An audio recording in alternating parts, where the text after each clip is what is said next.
The cabin sat on fieldstone piers that raised it roughly 2 feet above the ground. Standard construction in eastern Colorado territory, where drainage and ground moisture were concerns. Ellen Crawford was 36 years old, a widow who'd been homesteading alone for 3 years since her husband's death. In August 1898, she'd conceived an unusual modification to her cabin's underside that would solve her persistent firewood storage problem through an approach that neighbors would never notice until she'd explained what she'd done. Her firewood situation had been frustrating for 2 previous winters. Wood stored outdoors under tarps would absorb moisture from rain, snow, and ground contact, making it difficult to light and inefficient to burn. A proper shed would have cost perhaps $50 in materials she couldn't afford. She'd been thinking about the problem for months when she'd realized that the space beneath her cabin, protected from weather by the floor above but open to air circulation, might provide dry storage if she could figure out how to utilize it effectively. The challenge was that the underside of her cabin was just 2 feet high, too low for convenient access or organized stacking. Simply throwing wood under there would create disorganized pile that was difficult to retrieve and that wouldn't utilize the space efficiently. She needed a system that would allow her to stack wood neatly, store it until needed, and retrieve it conveniently without crawling under the cabin each time she needed fuel. Her solution had been to install a wooden chute or pipe beneath her cabin floor, running from the cabin's back wall forward to an access point near the front. The pipe was roughly 18 inches square, built from scrap lumber she'd salvaged from a collapsed shed on abandoned neighboring claim. She'd constructed it in sections that fit together, creating a continuous channel roughly 20 feet long that ran beneath her cabin floor. The rear of the pipe had an opening at ground level where she could load firewood. The front had an access door inside her cabin, cut into the floor near her wood stove. This arrangement meant she could stack wood into the pipe from outside, storing perhaps half a cord in the channel, then could retrieve wood from inside without going outdoors. The pipe protected wood from ground moisture while allowing air circulation that prevented rot. The installation had required careful work in the confined space beneath her cabin. She'd crawled under with her tools and lumber, building the pipe in sections while lying on her back or side in the cramped area. The work had taken perhaps a week of uncomfortable effort, but once completed, the pipe was permanent infrastructure that would serve her indefinitely without maintenance. The pipe's protection from weather was comprehensive. The cabin floor above blocked rain and snow. The pipe's wooden sides prevented ground contact. The slight elevation above ground and the air gaps around the pipe's joints allowed ventilation that carried away any moisture. Wood stored in the pipe stayed as dry as wood stored in an enclosed shed, while costing nothing but her labor for construction. The loading process from the rear opening had been straightforward. She'd split firewood to convenient size, then had stacked it into the pipe opening, pushing each piece forward until the pipe was full. The 18-inch square cross-section meant she could store wood pieces up to 16 inches long, adequate for her stove while being easy to handle. A full pipe held roughly half a cord, enough for perhaps 3 weeks of burning during coldest weather. The interior access through the floor door had been brilliantly convenient. When she'd needed wood, she'd opened the small door near her stove, reached down into the pipe, and pulled out pieces as needed. No outdoor trips in storms, no tracking snow inside, no exposure to cold when she was trying to maintain indoor warmth. The convenience had exceeded her initial expectations, transforming wood retrieval from outdoor chore to simple indoor task. The first winter test in 1898 through 99 had validated the concept completely. Wood she'd loaded into the pipe in October had remained perfectly dry through winter, burning efficiently whenever she'd needed it. The half-cord capacity had proven adequate for normal weather, supplemented by outdoor woodpile for extended cold periods. The system had worked exactly as she'd envisioned, solving her storage problem while costing essentially nothing. Her neighbors had been unaware of the modification until she'd mentioned it casually during a visit in January. Martha Sullivan, who lived 4 miles east, had been puzzled by Elon's comment about retrieving wood through her floor. When Ellen had explained and demonstrated the pipe system, Martha had been amazed at both the concept and her complete failure to notice the rear loading opening during previous visits. The pipe had been essentially invisible unless you knew what you were looking for. The social response had been immediate interest. Within a month, 3 neighbors had asked Ellen to explain the pipe design in detail, planning to install similar systems at their own cabins. Ellen had helped them understand the construction approach, had emphasized the importance of air circulation to prevent moisture accumulation, and had shared lessons from her own installation about working in confined spaces beneath cabin floors. The replication attempts had shown varied success. Those who'd followed Ellen's design carefully, creating pipes with adequate ventilation and protection from ground moisture, had built systems that worked well. One neighbor who'd built without adequate ventilation had discovered mold growth on stored wood, requiring him to add air gaps that Ellen had included from the start. Another had built pipe that was too shallow, making wood retrieval difficult. These variations had refined understanding of critical design parameters. Ellen's fuel efficiency had improved measurably through having consistently dry wood. She'd estimated burning roughly 15% less wood than previous winters when she'd struggled with damp fuel. This represented perhaps 3/4 of a cord saved annually, worth roughly $15 to $20 at prevailing firewood prices, over the pipe's expected lifetime of 10 to 15 years. The savings would total $150 to $300, exceptional return on investment that had cost only her labor. The pipe's hidden nature had created interesting social dynamic. People would visit Ellen's cabin and would have no idea about the storage system unless she'd mentioned it. The rear loading opening was positioned where visitors rarely went, and the interior floor door looked like a standard access panel when closed. The invisibility had appealed to Ellen's practical nature, creating functionality without display or need for social explanation. Her expansion of the concept in 1900 had involved building a second pipe beneath a different section of cabin floor, creating additional storage that brought total capacity to roughly a full cord. The second pipe had been easier to install because she'd learned from the first attempt, completing it in 3 days rather than the week the original had required.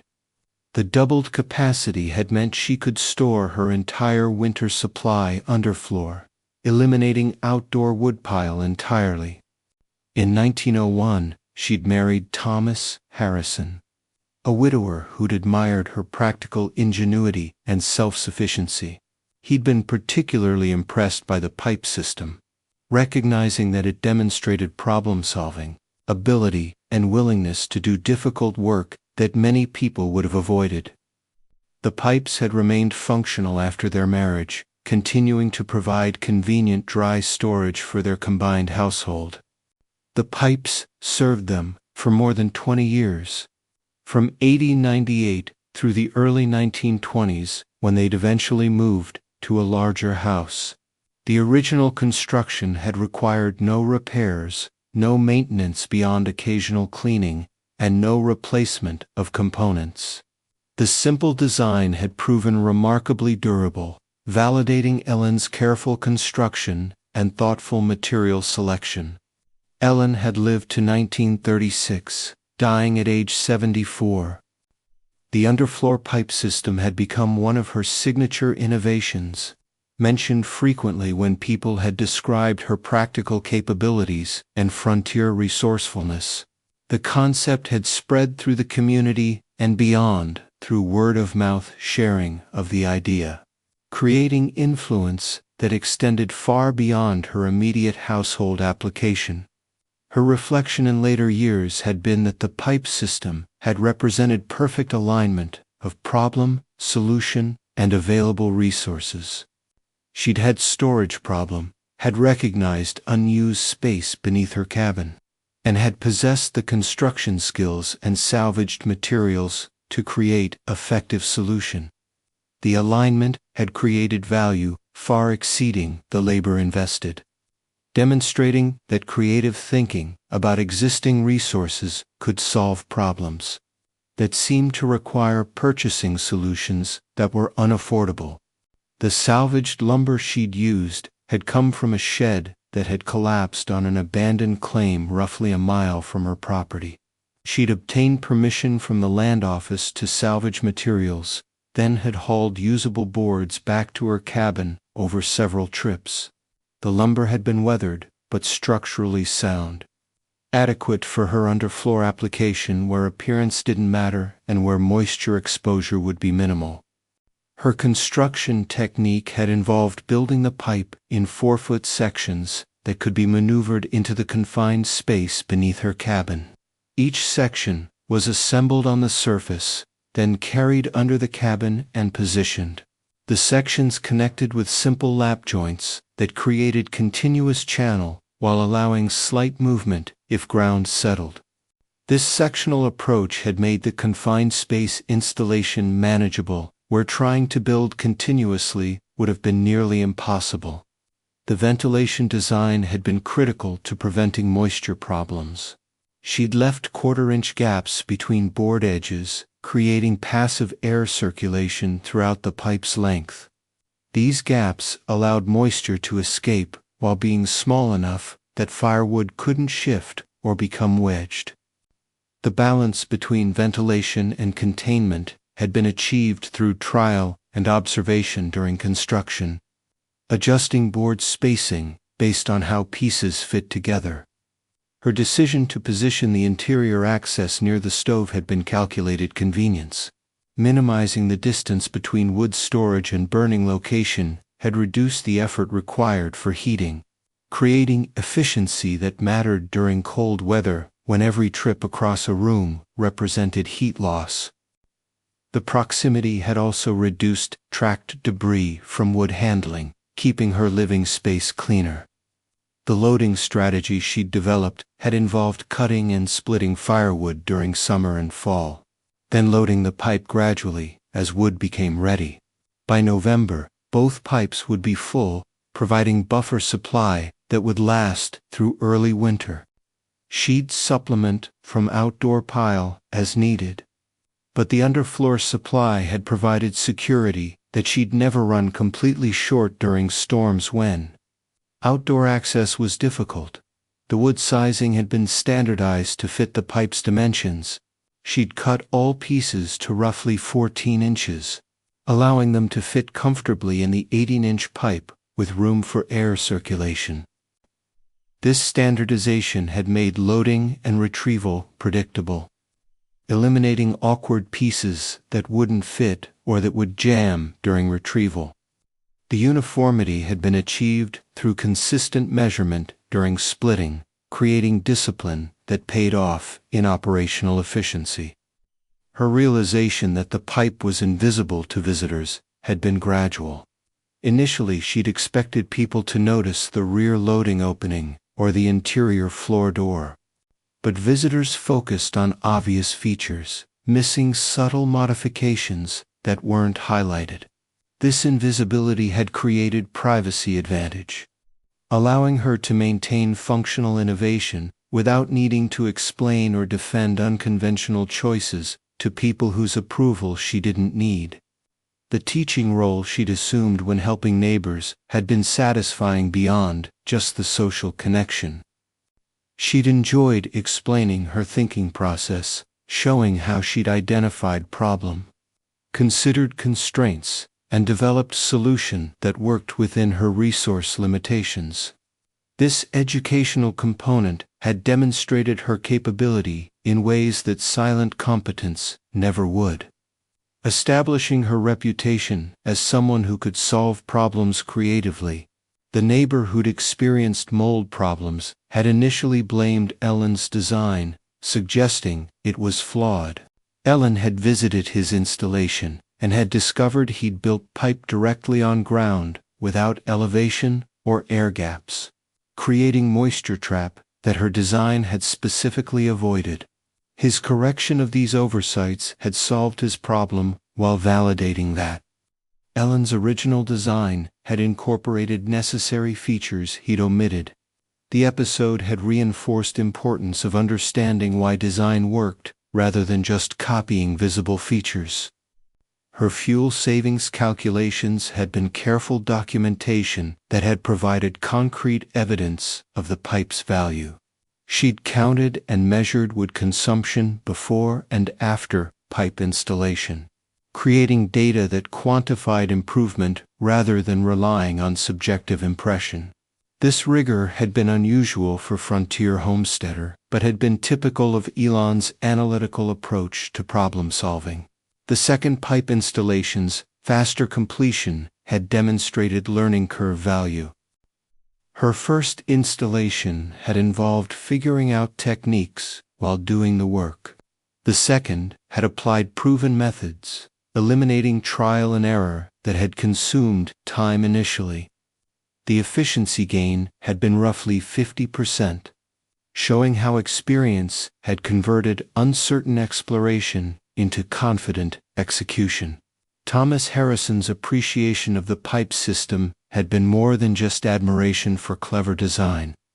He'd recognized that woman who'd built functional infrastructure through her own labor was someone who'd contribute actively to household, rather than requiring constant provision and protection.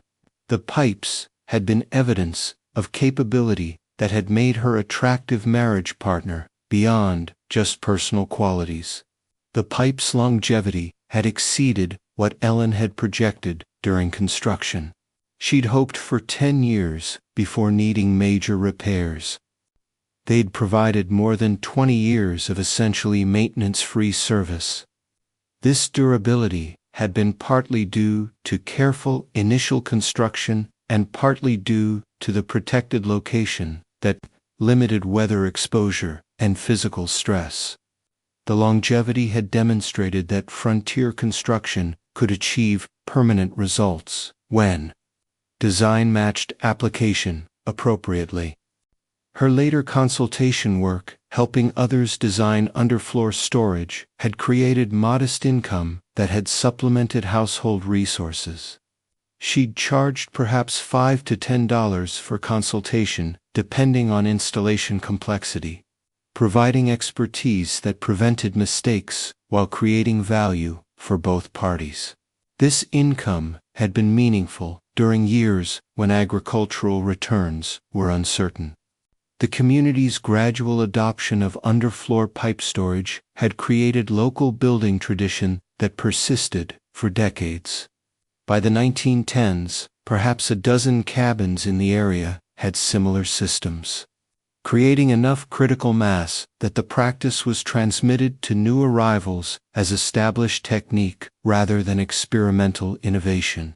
Ellen's original creation had evolved into standard practice through successful demonstration and willing sharing.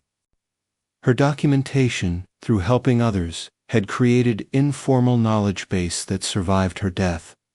People who'd learned from her had taught others, creating knowledge chains that extended her influence across time and geography beyond her personal reach. This multiplication of impact had been unintended but valuable. Social benefit of her willingness to share rather than hoard information. The pipe's combination of dry storage, convenient access, and zero cost had created value proposition that conventional solutions couldn't match. Shed storage provided dry conditions, but required outdoor access and construction cost. Indoor stacking provided convenience, but consumed living space and created mess. Her pipe had delivered benefits of both approaches while avoiding their drawbacks, creating superior solution through creative integration. Her ultimate assessment had been that the pipe project had taught her that infrastructure investment could create permanent value far exceeding labor cost when design matched need precisely. The week she'd spent crawling under her cabin had been physically uncomfortable and socially invisible, but had created functionality that had served for decades while requiring nothing further from her after initial construction. The psychological comfort of having wood immediately accessible inside her cabin had exceeded the practical convenience benefits. Knowing she'd never need to venture into storms for fuel had eliminated anxiety that many homesteaders experience during blizzards, when wood supplies outside became difficult or dangerous to access. This mental acuity had been valuable beyond just physical comfort, reducing stress that fuel uncertainty created. Her choice to build 2 pipes rather than one larger pipe had been driven by understanding of structural limitations and operational benefits. A larger pipe would have required stronger floor support and would have been harder to load efficiently. 2 moderate pipes had distributed load better, had created redundancy if one developed problems, and had allowed separate storage of different wood types or sizes if desired. The distributed approach had proven superior to concentrated alternative.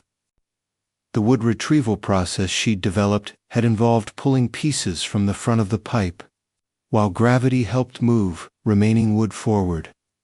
This passive movement had meant the pipes self-adjusted as wood was consumed, maintaining accessibility without requiring her to reach progressively deeper.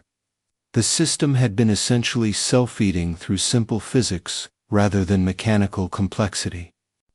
Her maintenance routine had been minimal, consisting primarily of annual inspection before loading each fall. She'd check for signs of rot, insect damage, or structural shifting that might indicate problems. In 20 years of operation, she'd found nothing requiring repair, validating that dry conditions beneath her cabin had created preservation environment where wood structures remained stable indefinitely. The social invisibility of the pipes had created interesting situations where people would express concern about Ellen's winter firewood preparation, seeing no outdoor pile and assuming she was unprepared. Her calm assurance that everything was fine had sometimes been met with skepticism, creating opportunities for her to reveal the hidden system and demonstrate that appearances could mislead. These reveals had been consistently satisfying, transforming concern into admiration. Her willingness to work in confined, uncomfortable spaces had been unusual for women of her era who were socially expected to avoid physically demanding or dirty work. Ellen's practical nature had overridden these conventions, recognizing that crawling under her cabin was temporary discomfort that would create permanent benefit. This willingness to endure short-term difficulty for long-term gain had characterized much of her frontier adaptation. The salvaged lumber's weathered condition had actually been advantage for her application. New lumber would have cost money and might have warped or cracked during seasoning. The salvaged boards were already stabilized, dimensionally stable, and would perform predictably. Her recognition that weathered lumber was adequate for non-visible application had allowed her to build infrastructure at zero cost where insisting on premium materials would have made the project unaffordable. Her design's elegance had been in its simplicity. No moving parts to maintain or replace. No complex mechanisms to understand or adjust. Just wooden channel that protected wood from moisture while allowing retrieval. This simplicity had created reliability that complex solutions might have struggled to match, demonstrating that straightforward approaches often outperformed clever alternatives. The teaching moments with neighbors had revealed that success required understanding principles, not just copying form. Neighbors who'd understood why ventilation mattered and why elevation was important had built successful systems. Those who'd copied visible features without understanding function had sometimes created ineffective installations. Ellen's explanations had emphasized the why behind design choices, creating knowledge that enabled successful replication. Her fuel efficiency data had shown that moisture content dramatically affected burning characteristics. Wet wood required energy to evaporate water before combustion could occur, wasting perhaps 20 to 30% of potential heat on water removal. Dry wood converted nearly all its energy to useful heat, creating efficiency that translated directly to reduced consumption. Her pipe's drying capacity had been key to this efficiency advantage. The marriage to Thomas had been facilitated by her demonstrated competence in managing homestead independently. Men evaluating potential wives considered practical capability alongside personal qualities, understanding that frontier life required partners who could contribute actively to household survival and prosperity. Ellen's pipe system had been evidence of this capability, demonstrating problem-solving ability and willingness to work that made her attractive partner.